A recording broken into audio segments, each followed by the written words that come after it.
Selamat petang, salam sejahtera. Terima kasih kerana bersama dengan saya di Nazlin Unity Channel.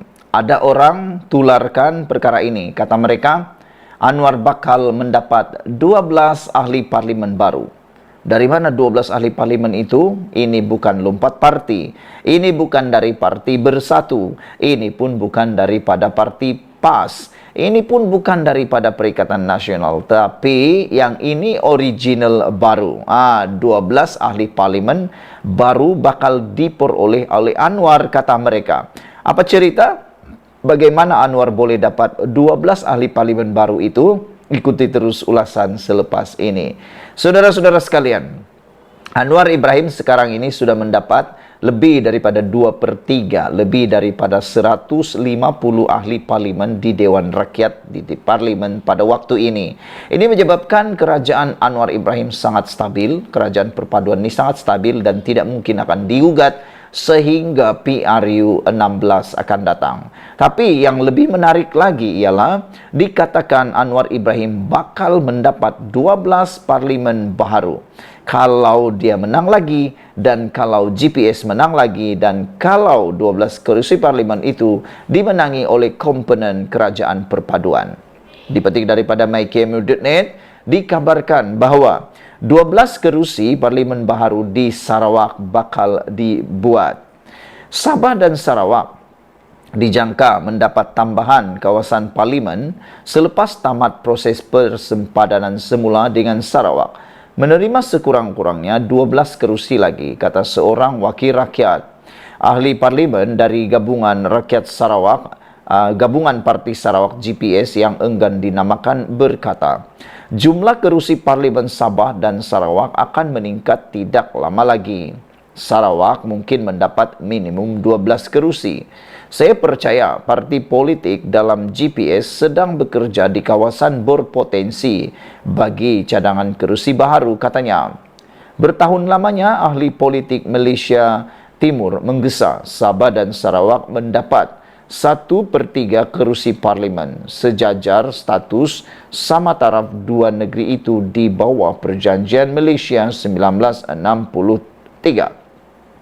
Kalau ini benar-benar berlaku, 1/3 kerusi di parlimen adalah datang daripada Sabah dan Sarawak, makna kata Sabah dan Sarawak kini mempunyai kuasa yang lebih besar, iaitu jadi penentu atau kingmaker. Jadi apabila Sabah dan Sarawak menjadi kingmaker, maka ini akan memberikan keuntungan besar kepada Sabah dan Sarawak.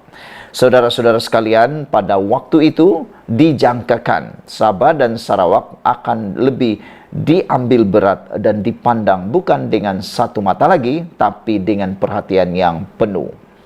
Buat masa ini, kerusi parlimen di Sabah dan Sarawak kurang daripada 2/3.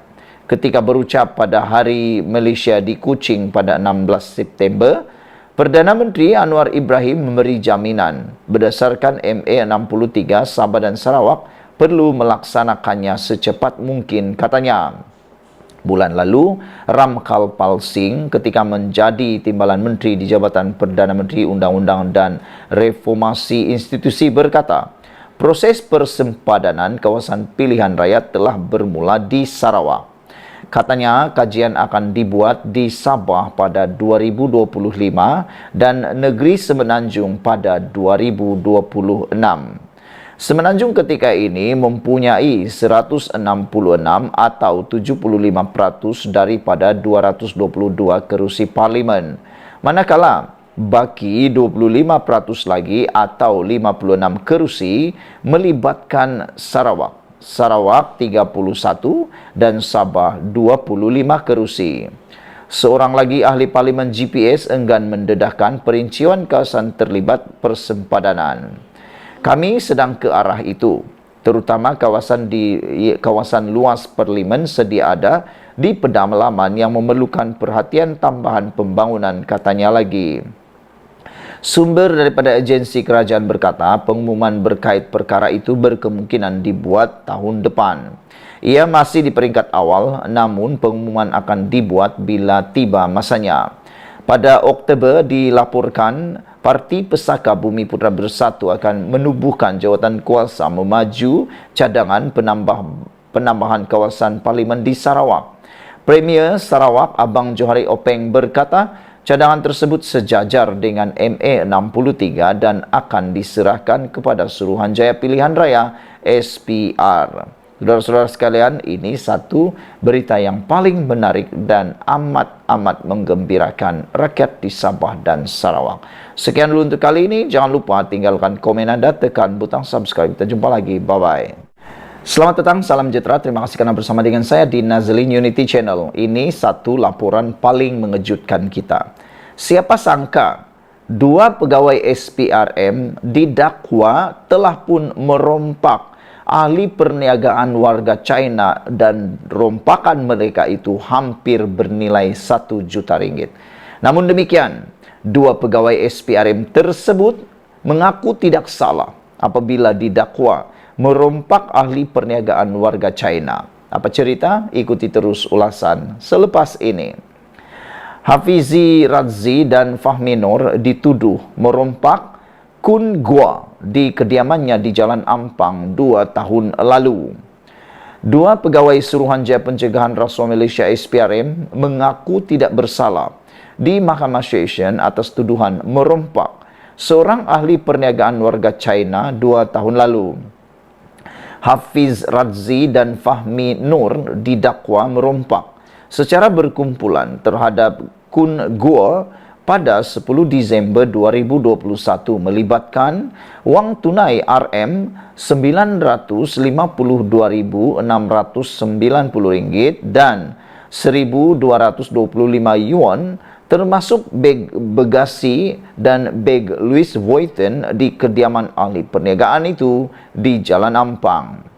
Sekiranya didapati bersalah, Hafiz dan Fahmi masing-masing berdepan hukuman maksimum penjara sehingga 20 tahun dan boleh disebat.